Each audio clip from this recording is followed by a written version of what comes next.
नमस्कार, times of Swaraj में आप सबों का स्वागत है और मैं हूं संतोष सिंह।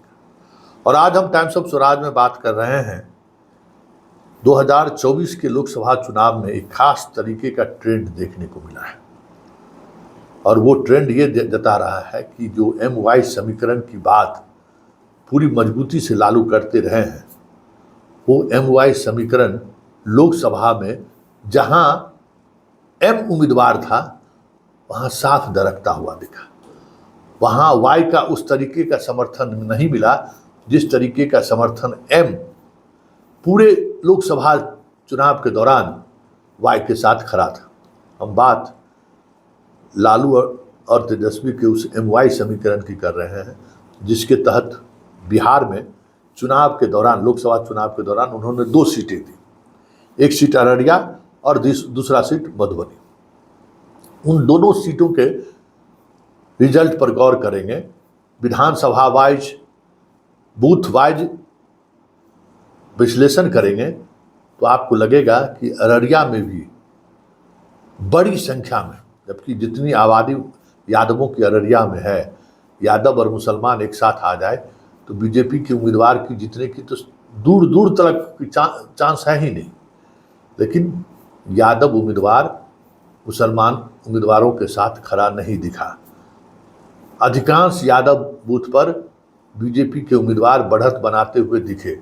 जबकि बात अगर हम करें तो अररिया में जिस तरीके की राजनीतिक हालात थे, जिस तरीके से बीजेपी उम्मीदवार के खिलाफ आक्रोश था लोगों में, इनकम्बेंसी को लेकर जगह जगह उनके खिलाफ विद्रोह हो रहे थे और लगातार तेजस्वी कैंप भी कर रहे थे। और प्रधानमंत्री मोदी के पहुंचने के बावजूद भी, भाषण देने के बावजूद भी, जिस आधार पर वोटों का विकेंद्रीकरण या ध्रुवीकरण होता था हिंदू और मुसलमान का, वो दूर दूर तक अररिया में देखने को नहीं मिला।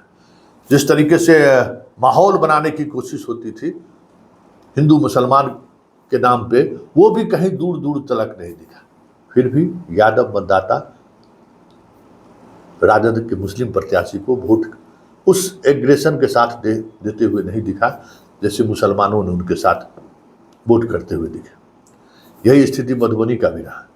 वहाँ भी मान लीजिए कि आप वहाँ तो यादव उम्मीदवार नहीं था। अररिया में प्रदीप सिंह बीजेपी के उम्मीदवार यादव नहीं थे, लेकिन मधुबनी में बीजेपी का उम्मीदवार यादव था। अशोक यादव और फातमी के बीच हुआ।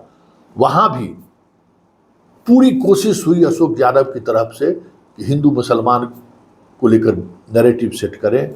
उसी तरीके से प्रधानमंत्री दरभंगा की सभा में पहली बार मुसलमानों का नाम लेकर अटैक किया। फिर भी हिंदू मुसलमान वाली जो फीलिंग थी वो पैदा नहीं हुआ। इस वजह से लगने लगा था कि अशोक यादव कहीं चुनाव हार भी न जाए, क्योंकि मुसलमान और यादव अगर एक साथ वोट कर दिए, क्योंकि फातमी का अपना भी एक आधार वोट था, जो आधार वोट सिर्फ व्यक्तिगत रूप से फातमी का आधार वोट था। लेकिन वहाँ भी ये हुआ कि अधिकांश यादव वोट मतदान केंद्रों पर अशोक यादव लीड कर गए, नहीं मिला साथ। तो ये 2 सीटें इस तरीके की रही जहाँ यादवों का साथ मुसलमानों को, उम्मीदवारों को नहीं मिला।